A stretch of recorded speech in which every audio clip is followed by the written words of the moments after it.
ఈరోజు మనం కటకాల గురించి నేర్చుకుందాం.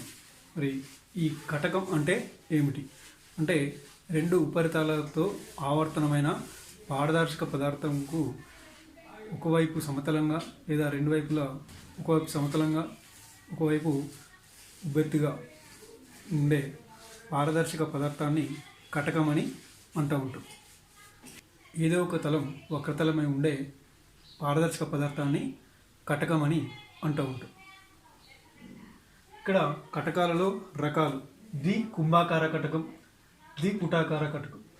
కుంభాకార కటకంలో మనకు రెండు వైపులా ఈ విధంగా వక్రంగా ఉంటుంది, ఉబ్బెత్తుగా ఉంటుంది, అంచుల వద్ద పలుచగా ఉంటుంది.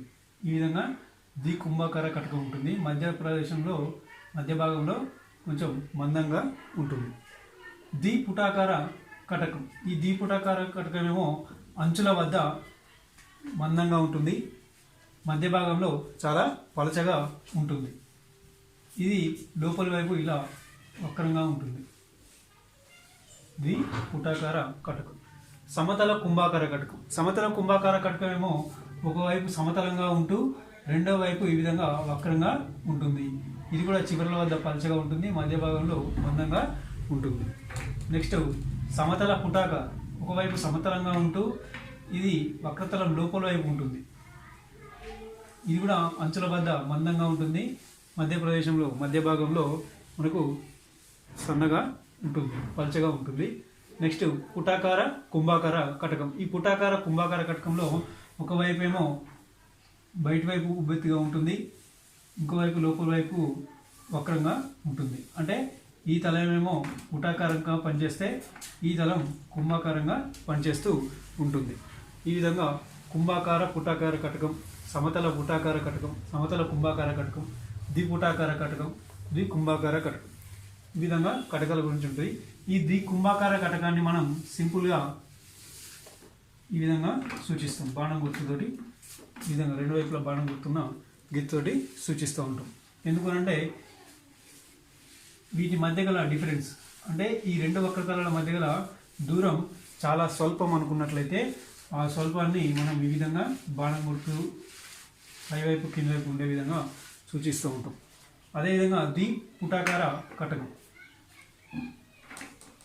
పుటాకార కటకాన్ని ఈ విధంగా మనం సూచించడం జరుగుతూ ఉంటుంది. అంటే ఈ బాణం గుర్తులు ఇటు పై వైపు ఉంటాయి, ఇక్కడనేమో కింద వైపు ఉంటే బాణం గుర్తులు ఇటు పై వైపు ఉంటుంది. ఈ విధంగా పుటాకార కటకాలని చూస్తూ ఉంటాం. మనం ఈ చాప్టర్లో ఎక్కువగా కుంభాకార పుటాకార కటకాల గురించి నేర్చుకోవడం జరుగుతూ ఉంటుంది. ఇప్పుడు ఈ కుంభాకార పుటాకార కటకాలను ఉపయోగించి మనం ఏ విధంగా కిరణ చిత్రాలను గీయాలో నేర్చుకుందాం. అయితే ఈ కిరణ చిత్రాలు గీయడానికి మనకు ఈ కుంభాకార కటకం యొక్క ఉపరితలం పైన పతనమయ్యే కాంతి కిరణం అనేది ఏ విధమైన లక్షణాలను ప్రదర్శిస్తుంది అంటే ఏదైనా ఒక వస్తువు నుంచి వెలువడిన కాంతి కిరణాలు అనేవి ఈ కుంభాకార తలం పైన పతనం చెందినప్పుడు అవి ఏ విధమైన వక్రీభవనాన్ని చెందుతాయి, ఏ విధంగా ప్రవర్తిస్తాయి, విచలనం చెందుతాయి అనేది మనం ఈ చాప్టర్లో నేర్చుకుందాము. దీనికి కొన్ని నియమాలు ఉంటాయి. అయితే ఈ కాంతి కిరణం ఏదైనా ఒక కాంతి కిరణాన్ని మనం తీసుకున్నట్లయితే ఇది కుంభాకార కటకం. ఈ కుంభాకార కటకంకు మనకు రెండు వైపులా ఏముంటాయని చెప్పుకున్నాం, వక్రతా కేంద్రం ఉంటుంది, నాభి ఉంటుంది. ఇక్కడ వక్రతా కేంద్రం నాభి, ఇది F1 ఇది C1 అనుకున్నట్లయితే ఇక్కడ F2 C2 కనుక అనుకున్నట్లయితే ఇక్కడ కాంతి కిరణం కనుక తీసుకున్నట్లయితే ఏదైనా ఒక వస్తువు నుంచి వెలువడిన కాంతి కిరణం కనుక మన ఇక్కడ ఈ కటకం యొక్క ధ్రువం నుంచి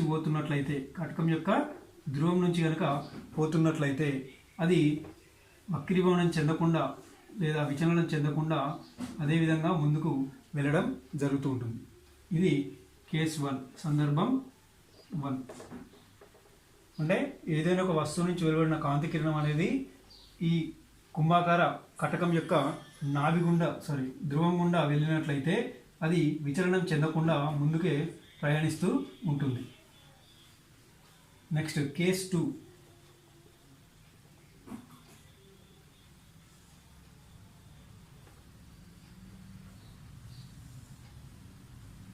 ఇది F1, ఇది C1 అనుకున్నట్లయితే, ఇది F2, ఇది C2 కనుక అనుకున్నట్లయితే, ఏదైనా ఒక వస్తువు నుంచి వెలువడిన కాంతి కిరణం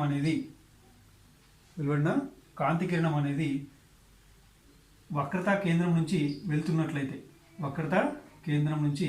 వెళ్తున్నట్లయితే అది విచలనం చెందకుండా వెళ్తుంది. అంటే వస్తువు నుంచి వెలువడిన కాంతి కిరణం అనేది వక్రతా కేంద్రం నుంచి వెళ్తున్నట్లయితే అది విచలనం చెందకుండా ముందుకే వెళ్తూ ఉంటుంది. Next case 3.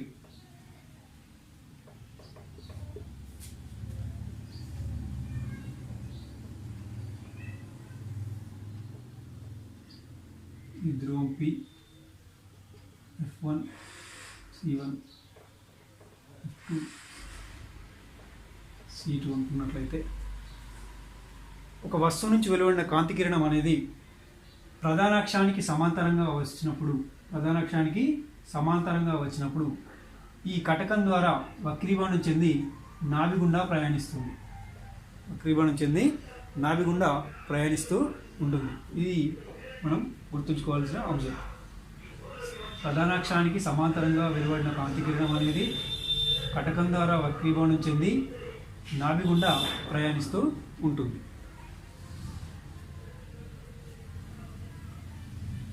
కేస్ 4.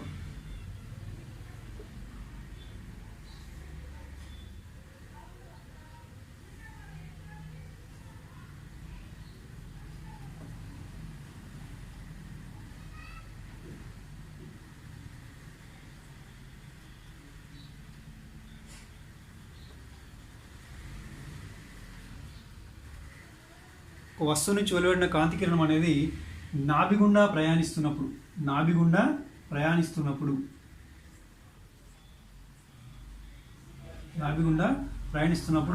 ఈ కటకం ద్వారా వక్రీభవనం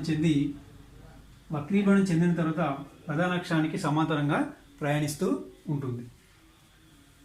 ఒక వస్తువు నుంచి వెలువడిన కాంతి కిరణం అనేది నాభి గుండా ప్రయాణిస్తున్నప్పుడు అది కటకం ద్వారా వక్రీభవనం చెందిన తర్వాత ప్రధాన అక్షానికి సమాంతరంగా ప్రయాణిస్తూ ఉంటుంది. ఇవి 4 సందర్భాలు మనం గుర్తుంచుకోవాలి. అదేవిధంగా కొన్ని నియమాలు కూడా ఉంటాయి. నియమాలు మనం ప్రధాన అక్షం పైన కొంత దూరంలో వస్తువును ఈ విధంగా తీసుకోవాలి. వస్తువును ఈ విధంగా బాణం గుర్తుతోటి సూచించాలి. కొంత ఎత్తులో ఈ విధంగా ప్రధాన అక్షం పైన సూచించాలి. దాన్ని O''గా గుర్తించాలి. అదేవిధంగా వస్తువు నుంచి 2 కాంతి కిరణాలు వెలువడుతున్నట్టుగా మనం అనుకోవాలి. 2 కాంతి కిరణాలు, ఒకటి ప్రధాన అక్షానికి సమాంతరంగా వెళ్తున్నట్టు, ఇంకొకటి ధ్రువం గుండా వెళ్తున్నట్లు అనుకోవచ్చు, లేదా నాభి గుండా వెళ్తున్నట్లు కూడా అనుకోవచ్చు. ఈ విధంగా ఏవైనా 2 కిరణాలను మనం తీసుకొని మనం కిరణ చిత్రాలు గీయాలి. అదేవిధంగా ఏర్పడిన ప్రతిబింబం తలకిందులుగా ఏర్పడుతున్నప్పుడు ఈ విధంగా కిరణాలు ఖండించుకున్న చోట మనం బాణం గుర్తును ఈ విధంగా పొడిగించాలంటే ప్రధాన అక్షం పైన నుండి ఒక లంబాన్ని ఈ ఖండించుకున్న బిందువు వైపుకు గీయాలి. ఏవైతే కాంతి కిరణాలు వక్రీభవనం చెందిన తర్వాత ఖండించుకుంటాయో ఆ ఖండించుకున్న కండర బిందువు వరకు ప్రధాన అక్షం నుంచి ఒక లంబాన్ని ఈ విధంగా గీయాలి. ఈ గీసిన లంబమే మనకు ప్రతిబింబం I అవుతుంది. ప్రతిబింబం I అనేది అవుతుంది. ఈ విధంగా ఈ నియమాలను గుర్తుపెట్టుకొని మనం కిరణ చిత్రాలు అనేవి గీయడం జరుగుతుంది. ఇప్పుడు కిరణ చిత్రాలను పరిశీలిద్దాం. ఇప్పుడు కటకంతో ప్రతిబింబం ఏర్పడే విధానాన్ని తెలిపే కిరణ చిత్రాలను పరిశీలిద్దాం. అయితే వస్తువును కనుక అనంత దూరంలో ఉంచినప్పుడు ఈ అనంత దూరంలో నుంచి వెలువడే కాంతి కిరణాలు ఎల్లప్పుడూ ప్రధాన అక్షానికి ఇలా సమాంతరంగానే వస్తాయి.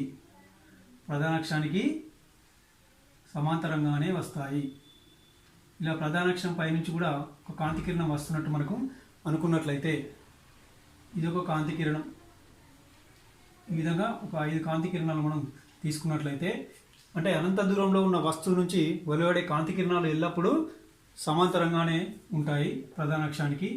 ఈ ప్రధాన అక్షానికి సమాంతరంగా ఉన్న కాంతి కిరణాలు కటకం పైన పతనం చెంది మనకు ఈ కటకం నుండి ఏమవుతుంది, వక్రీభవనం చెందుతాయి. ఈ వక్రీభవనం చెందిన కాంతి కిరణాలు నాభి గుండా ప్రయాణిస్తాయి. ఈ విధంగా నాభి గుండా ప్రయాణిస్తాయి.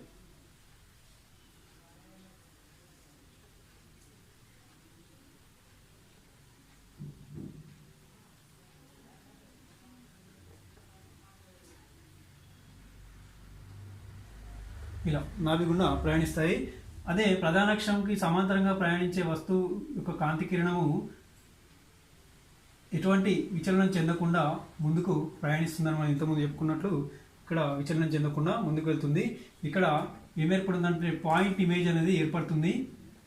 బిందు రూప ప్రతిబింబం ఏర్పడుతుంది. ఈ బిందు రూప ప్రతిబింబం ఏర్పడుతుంది. తర్వాత ఇలాంటి ప్రతిబింబం ఏ ప్రతిబింబం అంటే నిజ ప్రతిబింబం అదేవిధంగా తలకిందులైనదిగా ఏర్పడుతుంది. తలకిందులుగా ఏర్పడుతుంది. ఇటువంటి వస్తువు యొక్క ప్రతిబింబాలన్నీ అంటే అనంత దూరంలో ఉన్న వస్తువు యొక్క ప్రతిబింబాలన్నీ ఎక్కడ ఏర్పడతాయి అంటే నాభి వద్దనే ఏర్పడతాయి. నాభి వద్దనే ఏర్పడడం జరుగుతుంది. ఈ విధంగా అనంత దూరంలో ఉన్న వస్తువు యొక్క ప్రతిబింబాన్ని మనం గీయవచ్చు. అనంత దూరం నుంచి వస్తువు నుంచి వెలువడిన కాంతి కిరణాలు ప్రధాన అక్షానికి సమాంతరంగా వెలువడుతున్నట్టు అనుకున్నట్లయితే అవి కటకం ద్వారా వక్రీభవనం చెంది నాభి గుండా ప్రయాణిస్తూ ఒక బిందువు వద్ద కేంద్రీకరించబడతాయి. ఈ కేంద్రీకరించిన బిందువునే నాభి అంటామని మనం ఇంతకుముందు చెప్పుకున్నాం. ఆ నాభి వద్ద మనకు బిందు రూప ప్రతిబింబం ఏర్పడుతుంది. అది నిజ ప్రతిబింబం అవుతుంది, తలకిందులుగా ఏర్పడుతుంది, నాభి వద్దనే ఏర్పడుతుంది. ఇలాంటి ప్రతిబింబాలను ఏమంటారంటే నిజ ప్రతిబింబాలని అంటూ ఉంటారు. ఇది పాయింట్ ఇమేజ్. ఇది ఓ డాష్ అనుకున్నట్లయితే ఇది ఐ డాష్గా మనం వ్యవహరించవచ్చు. నెక్స్ట్ వక్రతా కేంద్రం. వక్రతా కేంద్రం అవతల వైపు వస్తువు ఉంచినప్పుడు ఇక్కడ ఇది C2, ఇది C1, ఇవి రెండు వక్రతా కేంద్రాలు. ఈ వక్రతా కేంద్రానికి అవతల వైపు వస్తువు ఉంచినప్పుడు అంటే సి అవతల ఈ విధంగా సి అవతల కొంత ఎత్తులో వస్తువు ఉంచినప్పుడు ఇక్కడ ఈ హైట్ అనేది ఏమవుతుందంటే వస్తువు యొక్క పరిమాణాన్ని సూచిస్తుంది. ఓ డాష్ అనేది వస్తువు యొక్క పరిమాణాన్ని సూచిస్తుంది. ఈ వస్తువు నుంచి మొదటగా ఈ చివరి నుంచి వెలువడిన కాంతి కిరణం ప్రధాన అక్షానికి సమాంతరంగా వెళ్తున్నట్లయితే అది వక్రీభవనం చెందిన తర్వాత మనకు నాభి గుండా ప్రయాణిస్తూ ఉంటుంది. నెక్స్ట్ రెండవ కాంతి కిరణాన్ని కనుక ఈ ధ్రువం నుంచి వెళ్తున్నట్టు అనుకుంటే ఇది ఎలాంటి విచలనం చెందకుండా ముందుకు ప్రయాణిస్తూ ఉంటుంది. ఇక్కడ కేంద్రీకరించుకుంటాయి. అంటే ఈ కాంతి కిరణము ఒకే బిందువు వద్ద కేంద్రీకరించబడతాయి. ఈ కేంద్రీకరించిన బిందువుకు ప్రధాన అక్షం నుంచి ఒక లంబాన్ని గీసినాం. ఈ లంబమే ఏమవుతుందంటే ఆ వస్తువు యొక్క ప్రతిబింబం అవుతుంది. ఈ వస్తువు యొక్క ప్రతిబింబం ఐ డాష్ అనేది అవుతుంది. ఈ విధంగా ఏర్పడిన ప్రతిబింబం యొక్క లక్షణం కూడా సేమ్ ఇంతకుముందు చూసినట్టు తలకిందులుగా ఏర్పడుతుంది.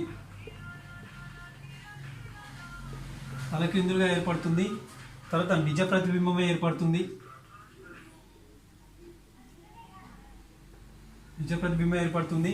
ఎక్కడ ఏర్పడుతుంది అంటే నాభికి మరియు వక్రతా కేంద్రానికి మధ్యలో ఏర్పడుతుంది. బిట్వీన్ ఎఫ్ అండ్ సి నాభికి మరియు వక్రతా కేంద్రానికి మధ్యలో ప్రతిబింబం అనేది ఏర్పడడం జరుగుతుంది. ఇది కూడా ఇక్కడ అంటే తలకిందులాగా నిజ ప్రతిబింబం ఎఫ్ అండ్ సి మధ్యలో ఏర్పడుతుంది. ఇది వస్తువు పరిమాణం కంటే తక్కువ పరిమాణంలో ఉంటుంది. అంటే చిన్నదైన ప్రతిబింబాన్ని ఏర్పరుస్తుంది. డిమినిష్డ్ ఇమేజ్ అనేది ఏర్పడుతుంది.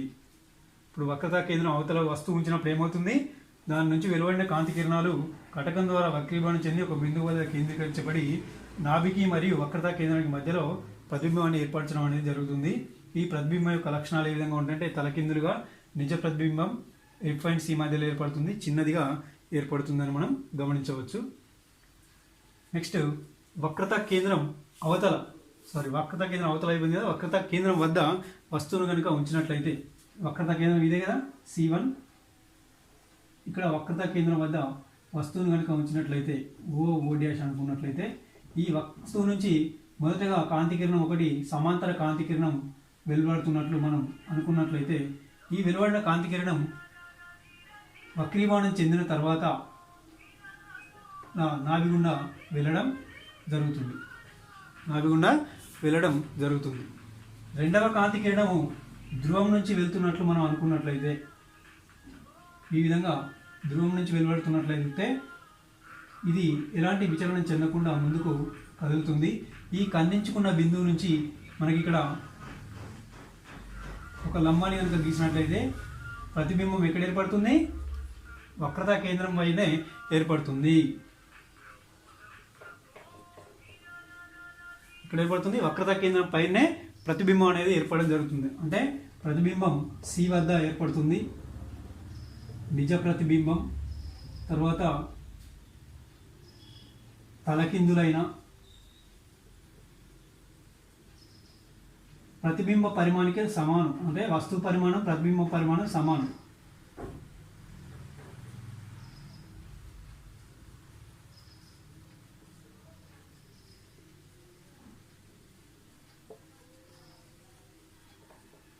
ఈ విధంగా ఉంటుంది. మనము వక్రతా కేంద్రం వద్ద వస్తువును కనుక ఉంచినట్లయితే ఓ డాష్ కనుక అక్కడ ఉంచినట్లయితే మొదటి కాంతి కిరణం ప్రధాన అక్షానికి సమాంతరంగా వెలువడుతూ ఏమవుతుంది? వక్రీభవనం చెందిన తర్వాత మనకు నాభి గుండా వెళ్ళడం జరుగుతుంది. ఈ రెండవ కాంతి కిరణము ధ్రువం గుండా వెళ్తున్నట్టు మనకు అనుకున్నట్లయితే ఆ ధ్రువం నుంచి ఎలాంటి విచలనం చెందకుండా ముందుకు వెళ్తుంది. ఈ ముందుకు వెళ్ళిన కాంతి కిరణం ఒక బిందువు వద్ద కేంద్రీకరించబడుతుంది. ఆ కేంద్రీకరించుకున్న బిందువు నుంచి ప్రధాన అక్షానికి ఒక లంబాన్ని కనుక గీసినట్లయితే అది వస్తువు పరిమాణాన్ని ప్రతిబింబ పరిమాణాన్ని సూచిస్తుంది. ఐ డాష్ అనుకుంటున్నాం. ఇక్కడ ప్రతిబింబం నిజ ప్రతిబింబం ఏర్పడుతుంది, తలకిందులుగా ఏర్పడుతుంది, సి వద్దనే ఏర్పడుతుంది. ప్రతిబింబ పరిమాణము వస్తువు పరిమాణం రెండు సమానంగా ఉండడం జరుగుతూ ఉంటుంది. నెక్స్ట్ వక్రతా కేంద్రం మరియు నాభి మధ్యలో వస్తువు ఉంచినప్పుడు, వక్రతా కేంద్రానికి మరియు నాభికి మధ్యలో వస్తువు ఉంచినప్పుడు, ఇక్కడ వక్రతా కేంద్రం ఇది, నాభి ఏమో ఇక్కడ, ఈ రెండింటి మధ్యలో వస్తువును కనుక ఉంచినప్పుడు ఏమవుతుంది అంటే ఓ డాష్ని కనుక ఉంచినట్లయితే ఏమవుతుంది? మొదటి కాంతి కిరణం ప్రధాన అక్షానికి సమాంతరంగా వెళ్తున్నట్టు అనుకున్నట్లయితే అది వక్రీభవనం చెందిన తర్వాత నాభి గుండా వెళ్ళడం జరుగుతుంది. రెండవ కాంతి కిరణం ధ్రువం నుంచి వెళ్తున్నట్టు అనుకున్నట్లయితే ఇది ఎలాంటి విచలనం చెందకుండా ముందుకు వెళ్తుంది. ఇక్కడ ఒక బిందువు వద్ద కేంద్రీకరించుకోవడం జరుగుతుంది. ఈ కేంద్రీకరించుకున్న బిందువు నుంచి ప్రధాన అక్షానికి ఒక లంబాన్ని కనుక గీసినట్లయితే ఈ విధంగా మనకు ఏర్పడుతుంది. ఇది ప్రతిబింబ పరిమాణాన్ని సూచిస్తుంది. I dash. ఇక్కడ ప్రతిబింబం ఏ విధంగా ఉంటుంది అంటే వస్తువు యొక్క పరిమాణానికంటే పెద్దదైనదిగా ఉంటుంది. నిజ ప్రతిబింబాన్ని ఏర్పరుస్తుంది. నిజ ప్రతిబింబం పెద్దదైనది అంటే వస్తువు కంటే పెద్దదైన ప్రతిబింబాన్ని ఏర్పరుస్తుంది. తర్వాత తలకిందులుగా ఏర్పడుతుంది.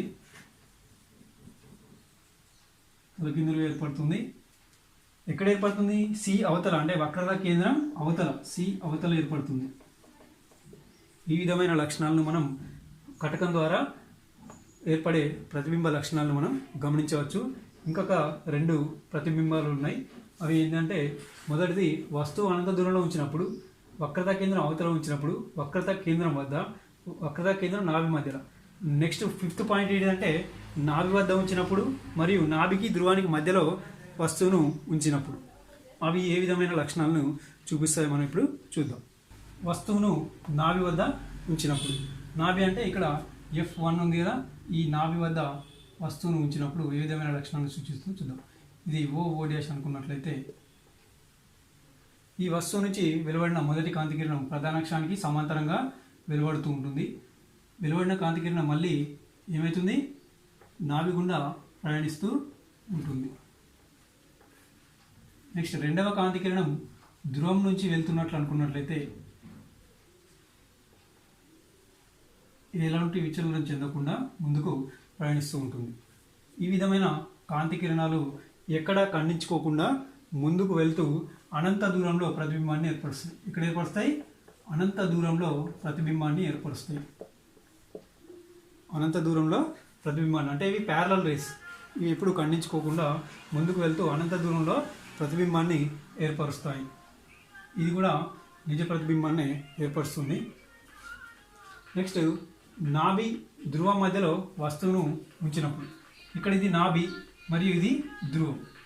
ఈ నాభికి మరియు ధ్రువానికి మధ్యలో వస్తువును కనుక ఉంచినట్లయితే ఏమవుతుంది, ఇక్కడ ఓ డాష్ అనుకున్నట్లయితే మొదటి కాంతి కిరణం ప్రధాన అక్షానికి సమాంతరంగా వెళ్తూ వక్రీభవనం చెందిన తర్వాత ఏమవుతుంది అంటే నాభి గుండా వెళ్తుంది. చెందిన తర్వాత నాభి గుండా వెళ్ళడం జరుగుతుంది.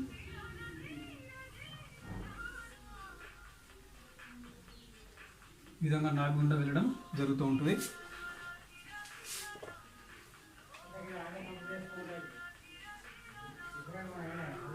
నెక్స్ట్ రెండవ కాంతి కిరణం ధ్రువం నుంచి వెళ్తున్నట్లు అనుకున్నట్లయితే ఇది కూడా ఎటువంటి విచలనం చెందకుండా ముందుకు వెళ్తుంది. మనం ఇక్కడ ప్రతిబింబాన్ని ఏర్పరచదు. మనం ఈ కాంతి కిరణాలు కనుక వెనక్కి పొడిగించినట్లయితే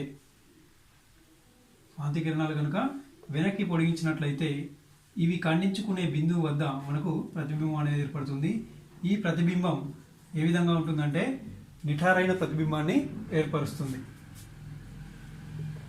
నిఠారైన ప్రతిబింబాన్ని, పెద్దదైన ప్రతిబింబాన్ని, మిథ్యా ప్రతిబింబం అంటే తెరపై పట్టలేని ప్రతిబింబం, మిథ్యా ప్రతిబింబాన్ని ఏర్పరుస్తుంది. పెద్దదైన ప్రతిబింబం అంటే వస్తువు పరిమాణం కంటే ప్రతిబింబ పరిమాణం ఎక్కువగా ఉంటుంది. అబ్జర్వ్ చేస్తే ప్రతిబింబ పరిమాణం ఎక్కువగా ఉంటుంది. నిటారైన ప్రతిబింబం అంటే ఇక్కడ అన్ని తలకిందులు ఏర్పడుతున్నాయి, ఇక్కడ ఒక దగ్గరనే నిటారుగా ఏర్పడుతుంది. ఇది ఎక్కడ అంటే వస్తువు వైపే ఏర్పడుతుంది. ఇక్కడ ఏర్పడుతుంది వస్తువు వైపే ప్రతిబింబం అనేది ఏర్పడడం జరుగుతుంది. ఈ విధంగా కటకం సాయంతో ఏర్పడే ప్రతిబింబాల యొక్క కిరణ చిత్రాలు మనం గీయవచ్చు. ఇది అందరికీ అర్థమై ఉంటుందని అనుకుంటున్నాను. అందరూ ప్రాక్టీస్ చేయండి, లైక్ చేయండి, సబ్స్క్రైబ్ చేయండి. ఈ వీడియో చూసిన అందరికీ ధన్యవాదాలు. సబ్స్క్రైబ్ చేయండి.